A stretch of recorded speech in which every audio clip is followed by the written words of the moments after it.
a un nuevo espacio de esta sección de podcast de la Asociación Acción Psoriasis. Con este medio pretendemos estar más cerca de los pacientes y de los familiares, sobre todo en este tiempo de pandemia. En el espacio de hoy nos encontramos con Borja Santana López, enfermero de la Unidad de Medicina Intensiva del Hospital Universitario Insular de Gran Canaria. Él, a pesar de ser una persona joven, le ha tocado vivir de cerca esta pandemia del COVID-19. Bienvenido, Borja. Hola Esteban, ¿qué tal? ¿Cómo estamos? Muy bien. Borja, comenzar a trabajar en un lugar tan especial como una unidad de cuidados intensivos, ¿qué ha supuesto para ti?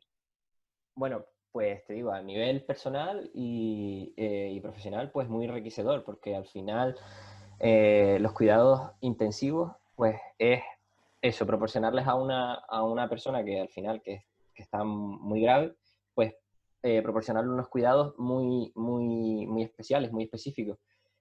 Ahí en nuestra unidad, en la del Complejo Hospitalario Universitario Insular Infantil, eh, es una UCI que atrae, o sea, no diferenciamos por tipología de pacientes. El paciente que ingresa puede ingresar por cualquier cosa. Entonces, al final acabas aprendiendo de muchas cosas y de cómo tratar, pues, distintos pacientes de todas formas.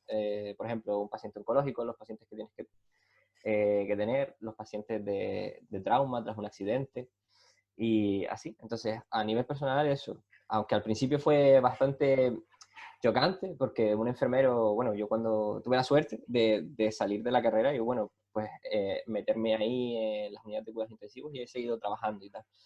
Pero que al principio era un estrés enorme, porque tú llegabas y veías ahí tantas máquinas, las bombas controlando la sedación del paciente, el paciente intubado a través de los ventiladores, que ahora hoy en día con la pandemia está sonando mucho, los famosos ventiladores y tal, que vas con miedo porque sabes que si el paciente se le va a una de esas cosas, pues podía acabar muy mal, podría ser como digamos, un espacio trágico, ¿no? Digamos. Y Uh-huh. eso, al principio, a medida que vas trabajando con la especialización, vas cogiendo rodaje y bueno, ya ver tantas máquinas no te resulta tan raro, pero bueno, Uh-huh. poco a poco. El papel de los profesionales de enfermería en cualquier unidad es siempre decisivo, pero parece que en este tipo de servicio aún más. Las situaciones a las que tienes que hacer frente pueden ser mucho más extremas.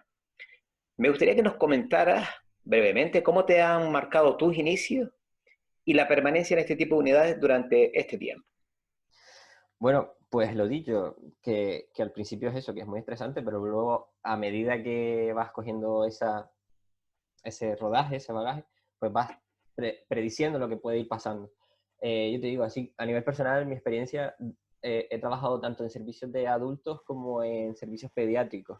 Las unidades de cuidados intensivos pediátricas a mí me encanta el trabajo que se hace ahí con los niños. El materno es bestial, o sea, el equipo que hay ahí es genial también.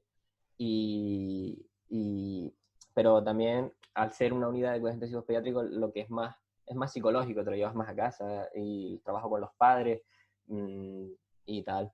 Pero bueno, y en adultos ahora, que es donde estoy trabajando, es la situación un poco, pues eso, más estresante que estamos teniendo, o sea, compañeros con más antiguos que yo, digamos, ¿sí?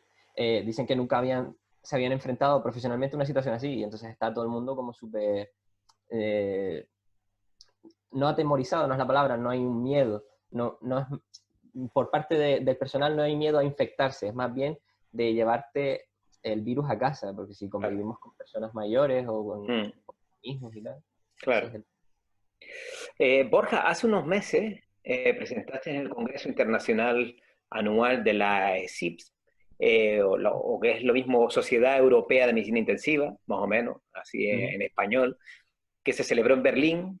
Presentaste un estudio sobre las percepciones de los profesionales sanitarios sobre la higiene de manos y también anteriormente en París el trabajo titulado Creencias y actitudes del personal sanitario y los estudiantes de enfermería ante una pandemia por gripe.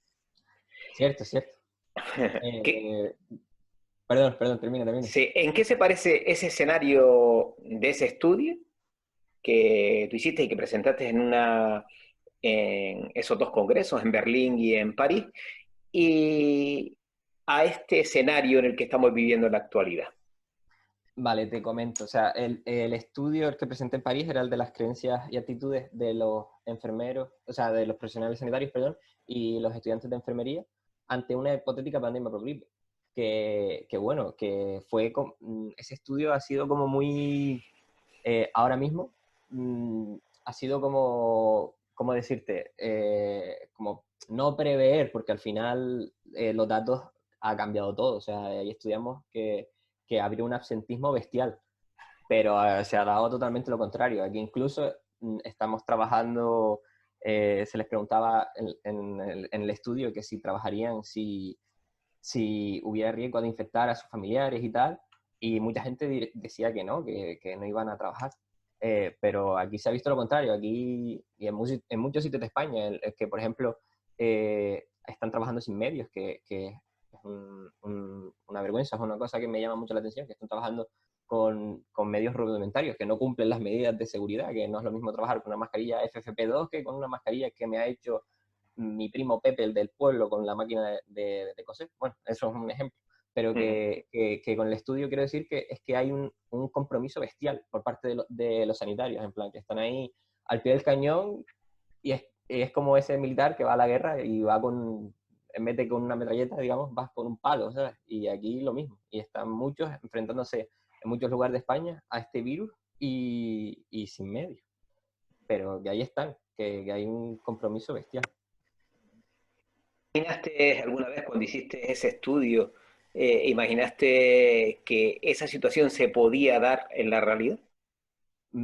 A ver, hay diversos estudios que, que decían que era posible que una pandemia de estas características se pudiera dar. ¿Por qué? Porque estamos en un mundo globalizado, en un momento en el que, como puede haber sido una persona en China que viaja a Estados Unidos y en menos de 24 horas esa persona es positiva, puede traspasar ese virus fronteras, ¿no? Digamos.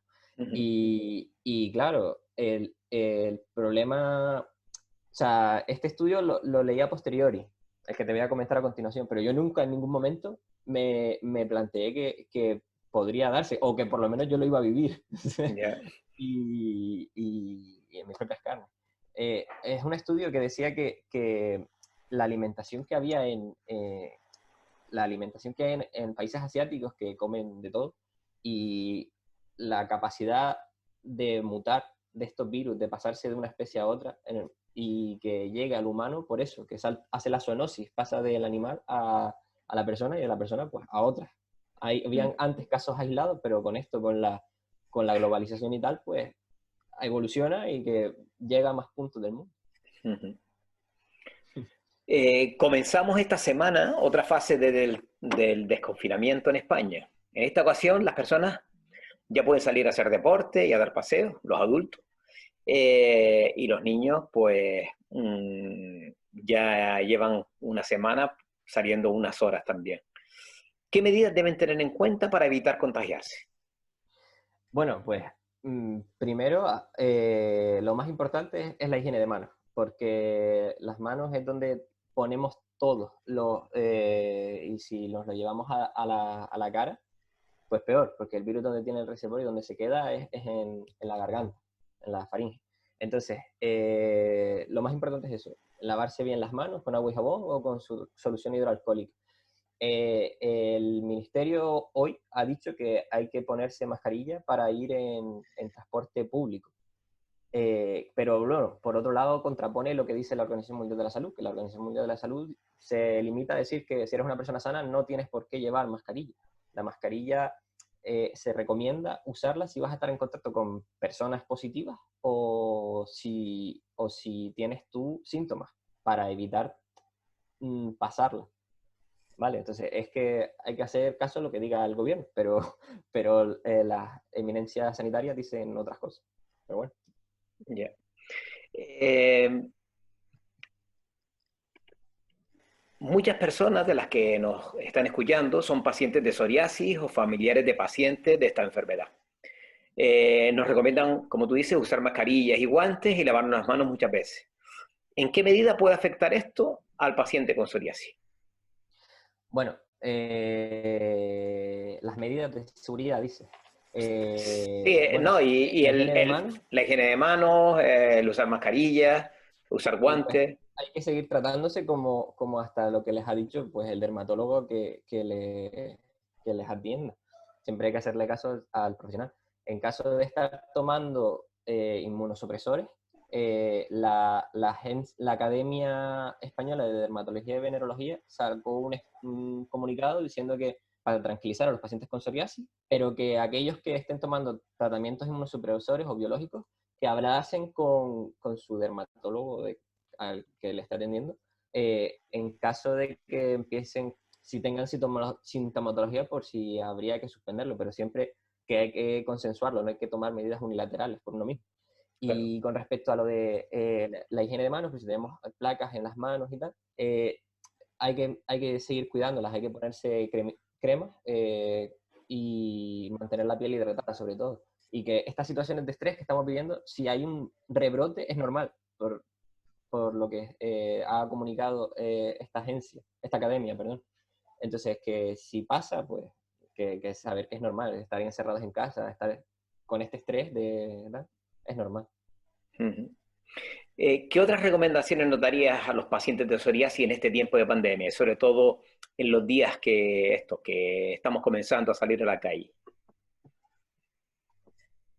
Bueno, pues aprovechar y tomar un poco el sol. Y bueno, no solo a los pacientes con psoriasis, sino a todos los que están empezando a hacer deporte, que hay que tomárselo con calma. Llevamos mucho tiempo en casa, el ejercicio que se hace en casa es distinto, que sí, que te mantiene la forma y tal, pero que no es lo mismo que hacerlo en la calle y que no hay que forzar la máquina los primeros días, hay que ir poco a poco y es mantener la distancia de seguridad, lavarse bien las manos y usar mascarilla cuando sea preciso. Perfecto. Pues con esto, Borja, llegamos al final de esta entrevista y agradecerte el que hayas estado aquí compartiendo con nosotros también estos pequeños consejos desde el punto de vista de la enfermería, también para los enfermos y los pacientes y familiares con psoriasis. Bueno, nada, para eso estamos. Muchas gracias por invitarme. Pues muchas gracias, Borja. Un saludo. Venga.